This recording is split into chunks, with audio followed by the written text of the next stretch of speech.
When you're trying something new and you're not sure it's going to be mind-blowing, go for it anyway, because it might be mind-blowing.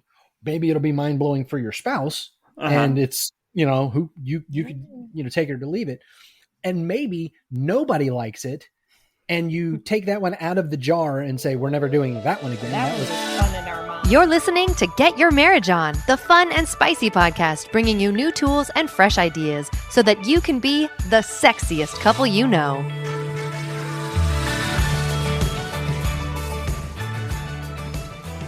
Welcome to the Get Your Marriage On podcast, and today we've got a real treat. We get to talk about something a lot more spicy than we normally talk about, and I am so excited about what we're going to discuss today.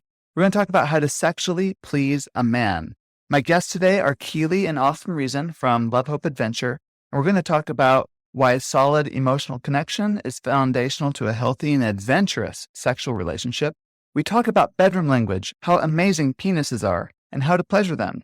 And we'll talk about a technique that may help men better understand and empathize what women do to experience pleasure and orgasm in the bedroom. Keelie and Austin and I have been friends for a number of years. They have a really good blog called lovehopeadventure.com, and I recommend you go check it out. They offer lots of ideas to make sex fun there. They've recently started their own podcast too, you might want to check out. They've been married for 19 years, have 3 children, and hail from Texas. Keelie and Austin, welcome back to the Get Your Marriage On podcast. So happy to have you here today. It's great to be back with the podcaster with my favorite background. Very good. Thanks. Yeah, it's actually my office. It's painted that way. Yes, people ask all the fantastic. time. Yeah, I love it.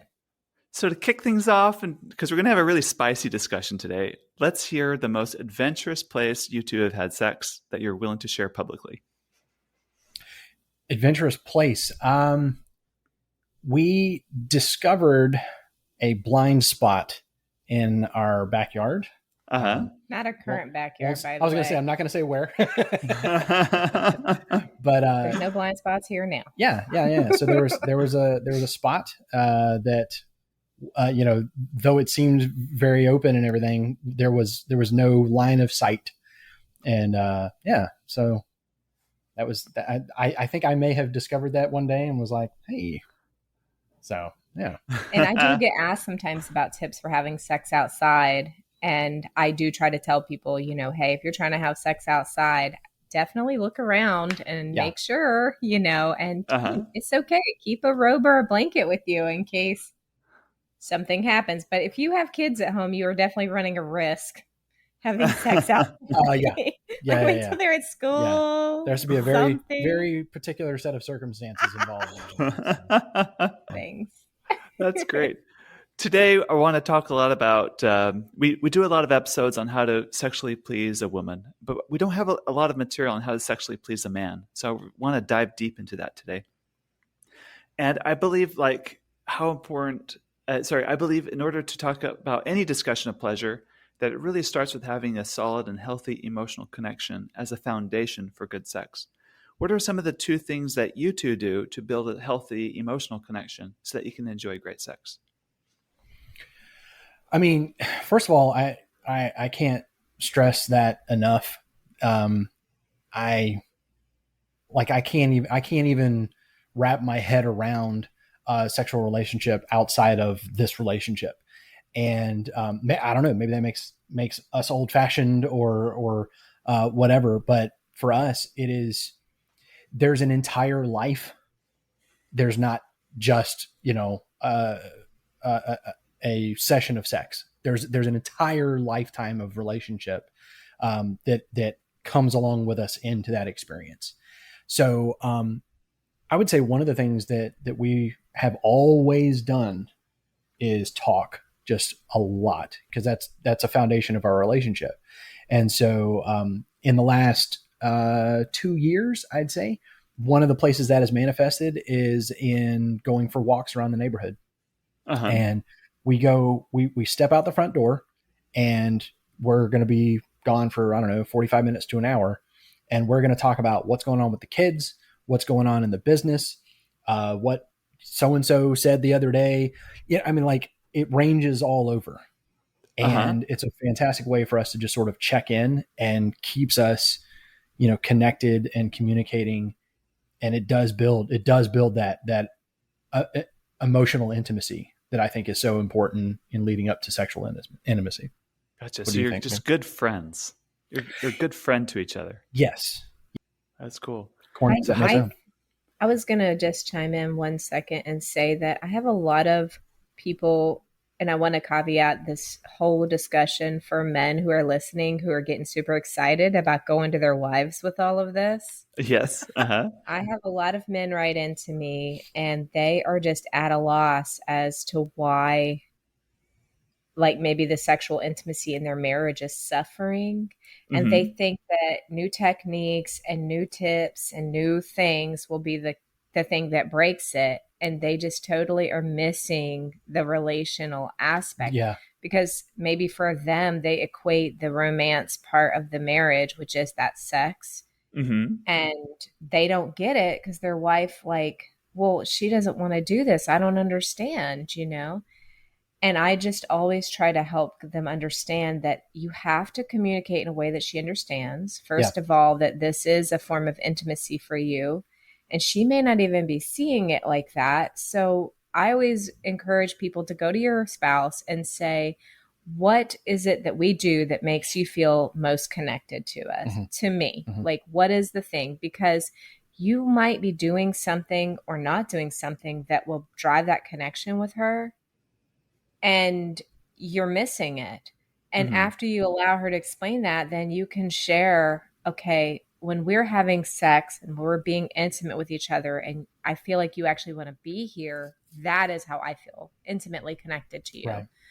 Because so often, I mean, even the language husbands use with me, it makes it sound like they are just saying, I want you to do this thing to make me feel good. When you break it completely down to just physical need, I think there's a disconnect because women often ignore their own physical needs, whether they're hungry, sleepy, whatever. And they're just like, grow up. None of us get our needs met. Like, but I'm hungry too. Like, like, get over it. So I just want to point that out because I think men sort of like, they just don't get it all the time. Yeah. And what you're saying reminds me of this that I've heard lately. A lot of us are preoccupied with the kind of love we hope we're getting. We're preoccupied with the way our spouse should be loving us. And that's the wrong question. The better question is, how am I being at loving you at this time? Like, yeah, it kind of takes the anxiety out of the question, right? Because they're anxious. Like, do you love me? Are you going to satisfy me? Are you going to meet my need or whatever? And that's just not really sexy. Where I've kind of started growing in that area over the last several years is when I have that thought of, like when I feel a need, when I feel whatever it is, whether it's sexual, emotional, whatever it is, and I feel like Keelie's not meeting a need, and I want to complain to her about that or fuss at her about that or whatever, I try to stop and think, well, okay, but how am I doing on meeting her needs? Because her needs are not the same as mine, and maybe I'm missing the mark with her as well. So, and not therefore just shutting everything off. My concerns. I'm still going to voice those to her, but I'm definitely going to voice them with a little bit more humility. If I come to her thinking you never meet my needs, that is going to come off harsh. If I come to her and say, in the back of my mind, maybe I'm not meeting your needs as well as I should. So I'm going to let you know about this rather than fuss at you about this. If that makes any sense. Yeah, it makes sense. Good. But that's only possible because you have a good friendship foundation. And that's because our lines of communication are always open. So right. Good. So how does having a good foundation for emotional connection help you be more creative in the bedroom? Step one is you got to be able to say it.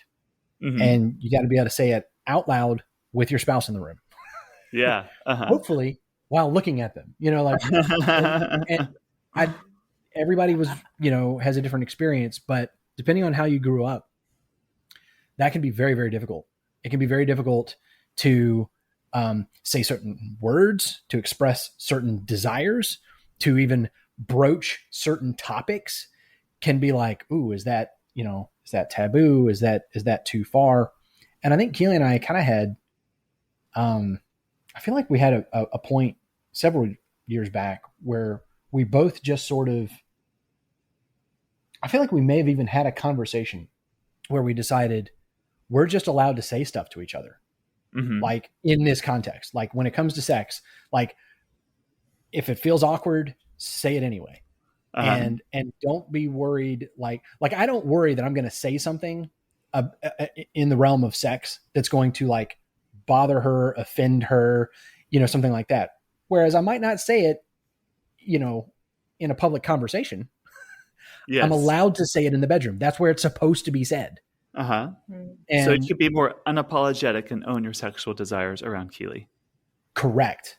And not even, I mean, like that's a step further than I'm even talking about. I'm just talking about even being able to use vocabulary and to talk and to broach certain topics, just to even be able to talk about it. Because again, how many people in your life do you talk about sex with? Well, I think the other thing as far as comfort goes on a female side is that I think if you are a wife who has a responsive desire and you don't have any idea what feels good to you, which honestly a lot of women don't know what feels good to them, the whole idea of sexual adventure can be very, very scary. Mm-hmm. Because the only thing that to even go to is maybe what's shown in porn, where it's super degrading to women. Mm-hmm. And what men are doing is very degrading. And maybe even the man doesn't really have any idea how to be sexually adventurous beyond what's portrayed there as well. Mm-hmm. And so I think that in order to really help your wife and you get on board with sexual adventure, you have got to work on just building safety within that marriage. Safety in saying, my husband is going to stop if something I'm doing is hurting me or he's doing. Or makes me uncomfortable. Or makes me feel bad about myself or whatever. And those conversations definitely have to be had as part of the sexual adventure discussion. I feel bad about myself. This hurts. This is uncomfortable. It's not bringing me any pleasure.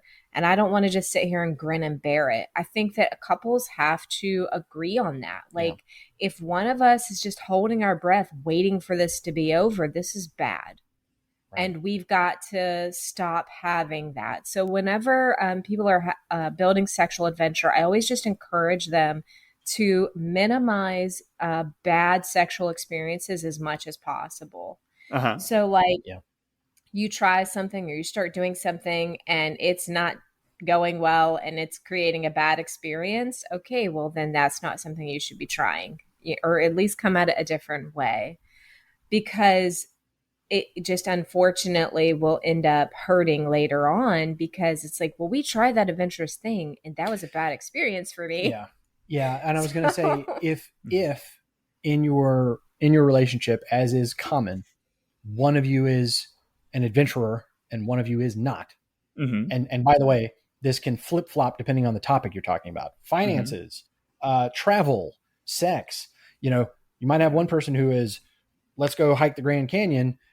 But then when it's the bedroom, it's very not adventurous, very tame and whatever. So if one of you is the more adventurous one, I would say the onus is on that person to, I was going to say set the pace. That's not really to watch for your spouse's cues, because they're setting the pace. Like you need to let them set the pace, but then you have to go at that pace. Right. Yes. So great. Cool. So a lot of this, you need to have an adventurous mindset going into having adventurous sex. Keelie, is there a time you can tell me where you did something more adventurous for your first time? And what was the mindset you had to adopt to work through that? So I'll tell you that in general, I'm a pretty adventurous person and take risks. But in the bedroom, it was a lot more difficult. And I think that women do tend to have that reserve because there is plenty of things that can happen that hurts. It's like, I've got these internal organs and you are hurting them. So I've got to get in what position to do what, so there's a lot more fear involved in being sexually adventurous. I know that what I had to adopt myself for a mindset for that is that we can try it, but at any point I can say this is not working. Like I had to have that confidence. Yeah. And I think I didn't always have that confidence because I think women are taught, once a man starts being stimulated, once a man gets revved up, he honestly, like he will rape you. Lose control. Because he has no control, right? Uh-huh. And so women what a are horrible taught message. That. It is a horrible message. That makes men sound weak. But it's what's taught, right? We are taught as women that if you dress provocatively, you're going to have no choice but for some man to come rape you. Yeah, guys just can't control themselves. Can't control themselves. Mm-hmm. So I was fortunate enough to have parents who told me, if your husband's ever hurting you while you're having sex, you should tell him not to do that anymore because he won't know. Like, why would he know any more than like I would know if I'm doing something that feels good to him or hurts him and he's not saying anything. Right. So I had to develop a mindset that I could start trying to do something. And if it was a turnoff to me, it wasn't working for me, I could make a decision to stop that. And he wasn't going, he might feel disappointed, but he wasn't going to be mad at me for saying, I'm sorry, this is not working. Right. So that certainly helped. I think the other thing that really helped me with adventure was we developed a bedroom game before we were ever marriage bloggers. We actually did this for a friend. And I would say that because I don't have any idea the next thing I want somebody to do, or I don't even know the next thing to do for him, which is huge fear, right? Like your husband's like, please me. And you're like, I don't know what the heck, what does this mean? You obviously have expectation here and I don't know what it is. You're right. I think bedroom games really, really helped me because it was just so easy. I pick up the card, that's the next thing, and pick up the card, that's the next thing. I don't have to think. I don't have to it's like this fear or frozenness. It takes the creative burden off of you. So you can just do instead of do it. So there's no mental drama or whatever surrounding it. I'll be honest. I am generally the creative force behind all the bedroom games that we make, as far as all the sex prompts and everything. But like in the moment, I cannot, for the life of me, think of a single thing to do. And that's what I hope to do in today's podcast. I hope to give listeners. So for the rest of our time, let's talk about creative ideas of adventure you can do in the bedroom. Okay. Keelie said something earlier that prompted me, and before we move into specifics, I want to throw one thing out, maybe especially to the guys. I feel like maybe this is especially to the guys. If you're going to be with your spouse, for the long haul, you are literally going to have sex thousands of times. This dawned on me about a decade ago. I was like, I'm going to have sex like thousands of times. So if one time it's bad, okay, like be okay with it. So when you're trying something new and you're not sure it's going to be mind blowing, go for it anyway, because it might be mind blowing. Maybe it'll be mind blowing for your spouse, and it's, who you could, take it or leave it. And maybe nobody likes it. And you take that one out of the jar and say, we're never doing that one again. Well, that one was fun in our mind, but in practice, that one sounded great on paper.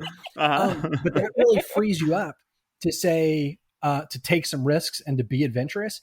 If you're willing to have I don't want to say bad sexual experience, because I don't mean bad as in, somebody's hurt or uncomfortable, but just a meh, just like, well, that was a waste of time. That was not at all pleasurable for me. Who cares? You got thousands of more opportunities here. So if you have 100 just sexual experiences in your life, what's that? 1%? Who cares? Like just have an adventure and try something different, even if you're not sure if it's going to work. I like that. And that reminds me of a philosophy too. Be willing to try something at least 2 or 3 times before completely dismissing it, right? Oh, The first absolutely. time you try something, Yes. chances are it's not going to go well because it's your first time. If it's a new position, a toy, a location, Well, I'm gonna have a caveat about them toys. Generally speaking, at least for women, the first time they try a toy, it's literally never like that after, but it's super mind blowing. I definitely put that out there because most what? women who use a vibrator for the first time, Uh-huh. they just experience an orgasm they likely will not experience in the future. Yeah. Okay. I'm just saying. Just a word of caution. Just Okay. a word of caution. All right. So brass tacks. Where do you want to go? So, what are some erogenous zones on the man? And let's start there. How can you get creative? So first of all, guys have them, right? Mm-hmm. So I'm trying to think here. Ears is one that a lot of people don't think about. Right. Neck. I think you have to definitely try that out. I want nothing on my neck or ears, so I don't know if this is just men or women both. But I'm talking about men and women. Check these ears, areas out. Neck. Yeah. I think your back too. Yeah. You know. Well, I mean, okay. Let's just say okay. So some known erogenous zones: ears, neck, nipples. Guys' nipples. Yes, again, absolutely. Not everybody. Not everybody. Some people men don't go talking around how much they like their nipples touched, but man. Men have just as many nerve ending concentration on their nipples as women do. Even though they're so small. But because it's smaller, it's more like it's more concentrated. Oh, I see. So there are some known areas, but I think what Keelie just, you said back, and I'm like, I wasn't even thinking about that. But what I would say is go exploring. Go gold digging. Go look for these hot spots and just look around. Okay. So if we're talking specifically guys, ladies, just lay him down on the bed, on his back, and just go everywhere. And the other thing is erogenous zones can be stimulated in different ways. It can be as simple as lightly touching with your hand, your fingers. It can be lips, kissing, tongue, sucking, feather. I mean, like whatever, and just go exploring and just cover every inch and then flip them over and cover every inch there and just see because you don't know.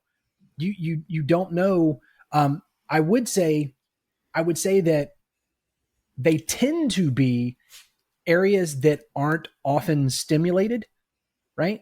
Mm-hmm. So like the palms of your hands. Yeah, I've heard wrists and your hands too. Like I would never want you to touch that. Yeah, like your hands and your wrists and stuff. Like I would literally never want you to touch that. But I have heard those are erogenous zones. I remember reading some research done where they actually surveyed and measured people's response to erogenous zones on their body, for men and for women, and it was really interesting. They don't always line up. Right. Like your genitals, the penis and the clitoris are ranked number 1 for men and women. But after that, the rankings aren't always the same. And the sensitivity or pleasure gained from touching those things don't always line up. And I thought that was really fascinating. Well, let's talk about number 1 on the list then, the penis. Right. What are some creative ways to stimulate a penis? Well, I mean, for a woman, she can use pretty much any part of her body. It doesn't have to just be your vagina or your hand or your tongues. Tongues? Your tongue. You got 2? A backup tongue? I think, you can just lay on your husband's penis while you're kissing him. You can, put pressure on him in other ways. I try a lot of stuff and I'm not always sure what's good. Sometimes you have to be cautious between, like on one end, is this stimulating or is it ticklish? Yeah. Right. And then on the other end, is this stimulating or is this hurting? Is this too much pressure or is this not enough pressure? And again, you just kind of got to figure that out. I think generally speaking though, wives, you can put a lot more pressure on your husband's penis than you realize. Right. Okay. Ladies, I'm saying, ladies, it's just, don't be scared. I think you can. And I didn't know this. Like, don't be scared. You can really squeeze it. We'll tell you. We'll tell you. We'll tell you quick. Uh-huh. We'll tell you real fast. It is immediate feedback. I always thought, oh, you got to be so careful because I don't want to hurt you, right? I don't want to hurt my husband. You know what? Go ahead. So I would say that especially with your husband's balls, like this is what we are always super careful about. Like, oh my gosh, if I squeeze them, if I touch them, I mean, like, am I hurting you? And the other thing that wives don't necessarily equate with their husband's penis and his balls. Is that the right word, balls? I'm sure there's something else I'm supposed to say. Roll with it. But testicles is the clinical term. Generally needs to be wet when she is being stimulated, or it's just going to irritate her and hurt her. That's a really good So when we first got married and everything's so dry, I'm like, you want me to do what? Like, this is so dry. Does this not hurt you? You know, like, I didn't know. I think if you're in a relationship where your husband won't tell you because he's embarrassed, or maybe you're embarrassed, you don't want him to tell you, you think, if I mess with his balls too much, is this going to irritate him? Mm-hmm. And yeah, it's not. What it's if not I'm the same too hard and anatomy at all? Yeah. And it's like, you want me to push on your balls? What? Doesn't that hurt? Like, we're just told, don't, No. don't do this. In fact, you can really please a man by the way you play with his testicles. Yeah. Right. Oh, yeah. I didn't even know that. There's ways personally. to like touch it, like move your finger between the two of them and around, play at the scrotum. There's a lot you can do that I think that's really pleasurable for him. And he's going to have to guide you, and every husband will be different. Yeah. And for wives, I'm just going to prepare you, and husbands as well. For wives, this feels gross. A lot of women struggle because they think this is gross. This feels gross, whatever. And so you have to get used to the way his body feels. So sensitivity. A tip for husbands here, definitely tell your wives. Tell them how hard they can squeeze or whatever, because like, I still have to get coached on this. I still am confused. Yeah. So I'm just saying. And guys, like, be open about that and say, you can use a little more pressure. You can be a little harder, or that's a little too hard, or take her hand, squeeze your penis with it. Then she'll know. She'll have like some like frame of reference. I would say, again, wives explore, get to know that area, and that can mean get to know that area on him, and that can also mean like read an anatomy book a little bit, like learn what's going on down there so that you're not terrified. There's another part that I never understood, that the penis goes further in. So what'd you guys call this? We were talking ahead of time, and I said, look, we really have to talk about this because as a wife, I still get confused. But what's the space between your balls and your anus? Your perineum. So part of your penis is actually in there, right? Like, you can feel part of that. Well, the penis, where it joins the body, as far as it is out of your body, it goes that far into your body. Right. And it connects, the root of your penis connects to ligaments in your pelvis. Uh-huh.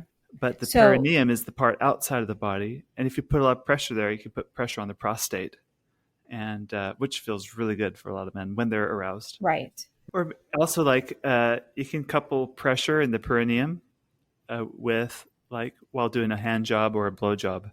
Oh, yeah. Yeah. That really enhances the pleasure because it's.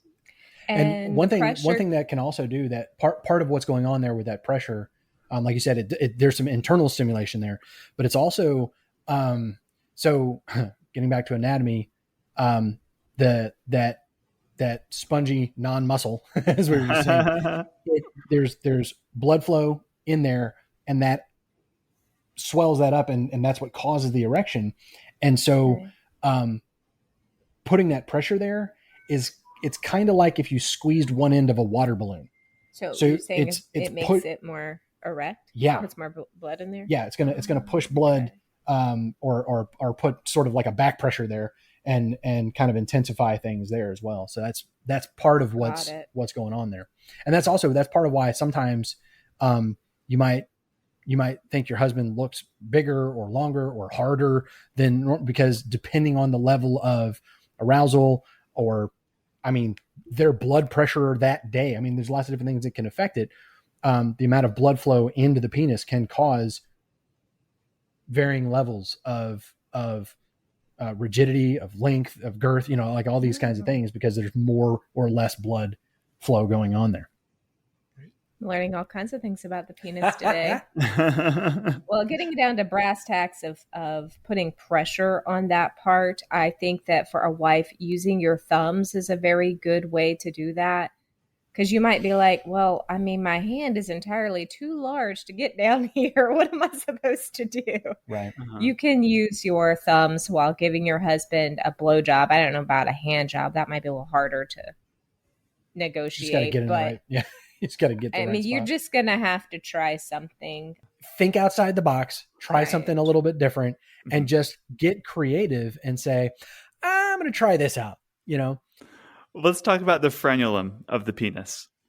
What do you know about that, and how do you stimulate it? All right, anatomy.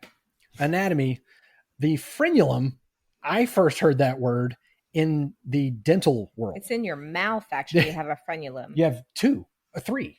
You have 3? Yeah. So where the middle of your lip connects to your gum line. If you'll pull down, and your gums sort of have this little seam that goes from your lip to your gums. You have one here. You have one here. And then under your tongue, you've got that same little seam.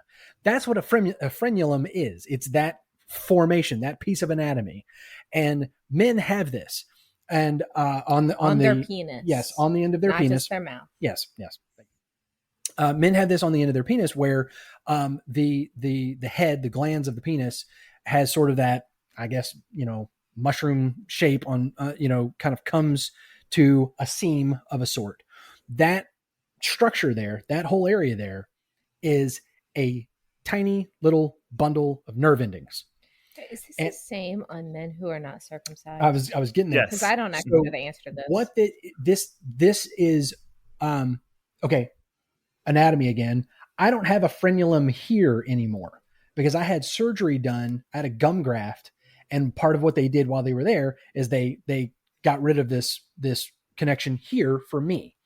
So with circumcision, that sort of happens, right? So the frenulum is this fold that results from the fold of the foreskin having to all bundle up and join in one place. You get that connective tissue, that frenulum.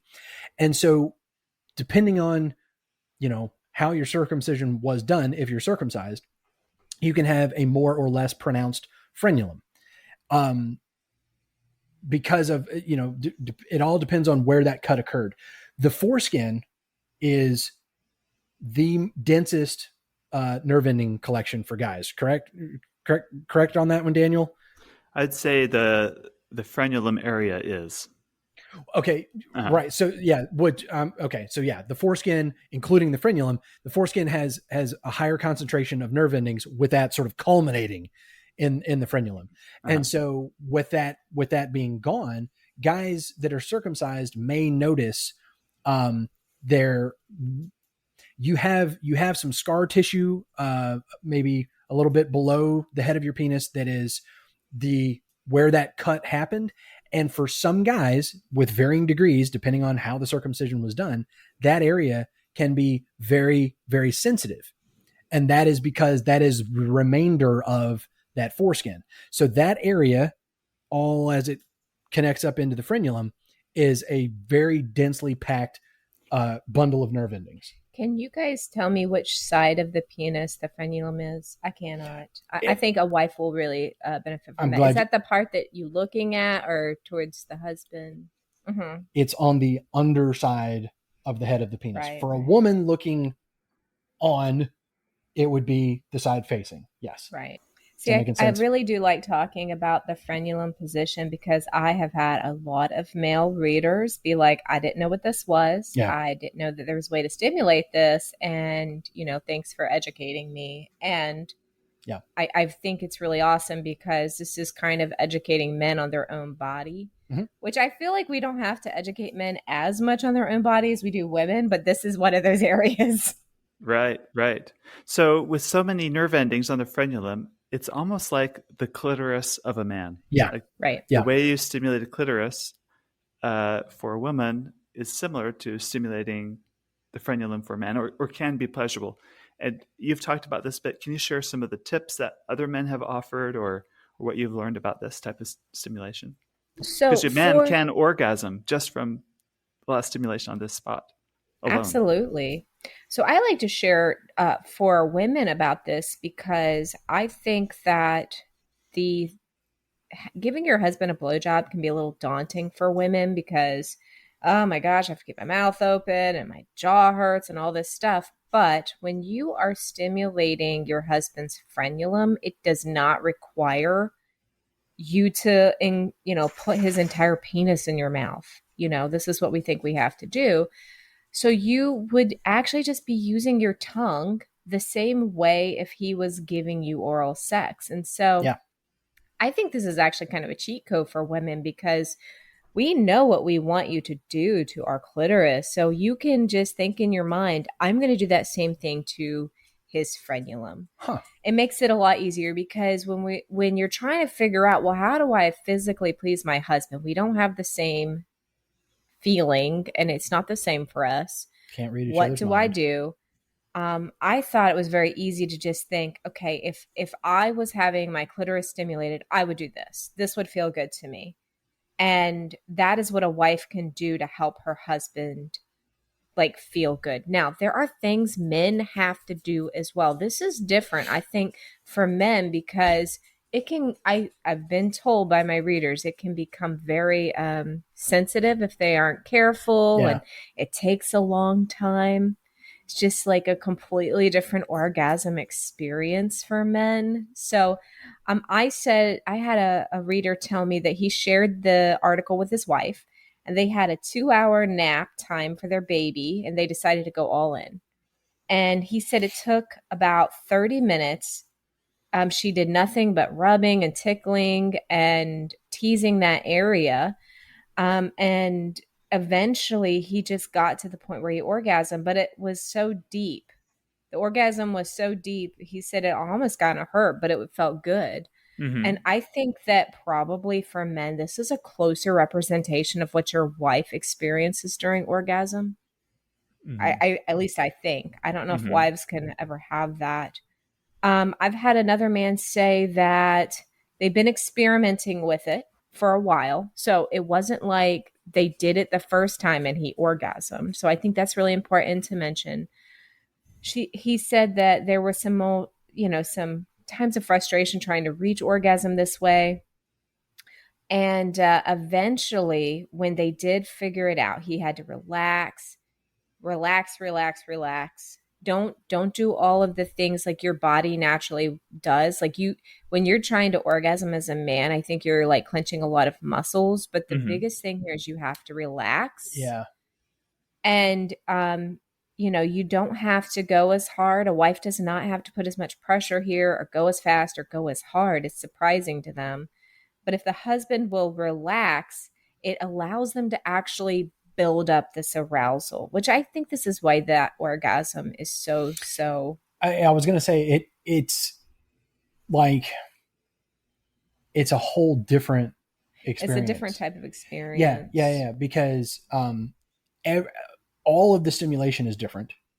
Like it's a completely just different part of your anatomy that's being stimulated, while a lot of the parts of the penis that are normally being stimulated during sex are not. And so it can be a little bit like, I don't know what to do here. Like what muscles do I need to be firing here? And it's a slower burn. It's a more gradual. Yeah. The reason we talk about climax as orgasm is because, you have this sexual arousal, and then you hit this peak and it drops off. And for frenulum stimulation, that hill is a lot longer and shallower. And I might say the peak is a little higher though. I mean, it's a weird combination where, you can almost, I think some of the readers even said this, where, it takes longer, and if you're not expecting that, it can almost get frustrating. Yeah. Because you're just like, are we getting there? Are we, is anything happening?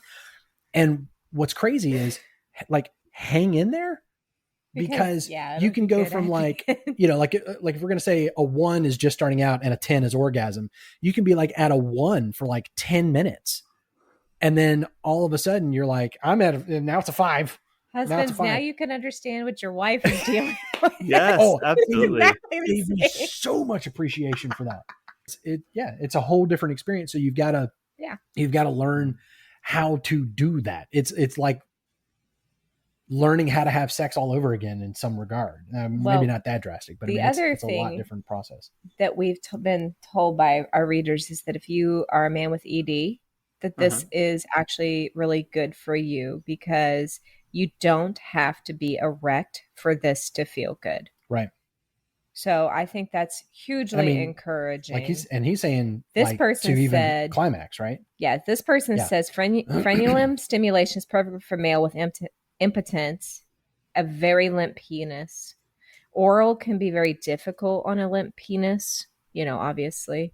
So this is a great alternative for that. So if you have a very limp penis because of impotence and you want your wife to do this. Now, I asked him if he uses a vibrator for this technique. He didn't respond, but I know that you can use a vibrator here. And you would use it just very much like if you were stimulating your clitoris. That's great. Cool. Any other ways to please a man that you want to talk about as we conclude our discussion today? So I had a wife write into me, and she was, bless her sweetheart, she was like, my husband has actually been putting his fingers on my anus, and I've been very surprised at how great this feels. Yes. And so I, started sharing with her some things that she could do to please her husband in that area as well. Mm-hmm. And look, I know there's a lot of like, oh my gosh, anal sex, this is of the devil. I don't know why we think that, but either way, that does happen. And that's what people say. And I think that for a wife, she doesn't have to put her finger in her husband's anus, but she can put pressure there also, just like on the penis or wherever else, some pressure, a vibrator even. Again, another, is this of the devil, the vibrators? What's your experience with anal sex? How did you decide to do it? What were the mindset you had to go through for you two? Oh, I was completely against it for a long time. 100%, because, it hurts, man. Like, that stuff hurts. We did eventually get to a point where we decided to experiment with it, but I don't think it was like amazing. It wasn't for us. Yeah. I think it can be super amazing for a lot of people, but my biggest tips with anybody with anal sex or anal play is you have to have a lot of discussion ahead of time. Everybody has to get ready. And I mean, get ready by let's shower, let's get clean. If we want barrier protection of some kind, let's discuss this. Like, what do we feel comfortable with? Are we okay with a vibrator? Is my husband going to somehow feel like something's wrong if I put something inside of his anus? Like, honestly, a lot of husbands have a problem with this. They're like, I mentally can't handle this. I think you just have to have a ton of conversation and be willing to try things. Yeah. And a lot of conversation all throughout. Yeah. And relax. You have to relax. I usually tell people if they want to try anal sex or use a vibrator with anal, it is a lot easier for the person who is having receiving? something I see. Receiving, to be the one to control that. So the other person should stand still with the vibrator or their penis or whatever's happening, and the other person should push back. Because otherwise you are just going to clench and you are not going to be relaxed. It is impossible to be relaxed if something's pushing at you. So I gave that wife a lot of tips. Here's how you can try some things. You'll figure out what you do and don't like. You don't have to go all in. You can just use a little pressure. You can pull their butt cheeks apart. There's things you can do. So that's good. Where can people go to find you? They can go to lovehopeadventure.com. And that's where we blog. If people want to stay connected with us and get our weekly newsletters, you can go to lovehopeadventure.com/newsletter. This is where we give our most exclusive content. So if you ever have questions, this is where I answer them, basically. That's good. I subscribe to your newsletter, and it's excellent. I know you tell me that all the time. It's super, super nice to hear people say that they love it. But I actually get a lot of feedback about the newsletter. People are like, I read it. Love reading your newsletter. And I'm like, well, hey, thanks to all the people in the community that share, because that, I think, is what makes that newsletter so good. We hope that you enjoyed this episode of Get Your Marriage On. And if you did, we would love it if you would take a few seconds to give us a rating on iTunes and to share the show with your friends. They'll thank you for life. Once you've done that, you can head over to getyourmarriageon.com for more resources about today's topic and to download our amazing marriage apps. Now go get your marriage on.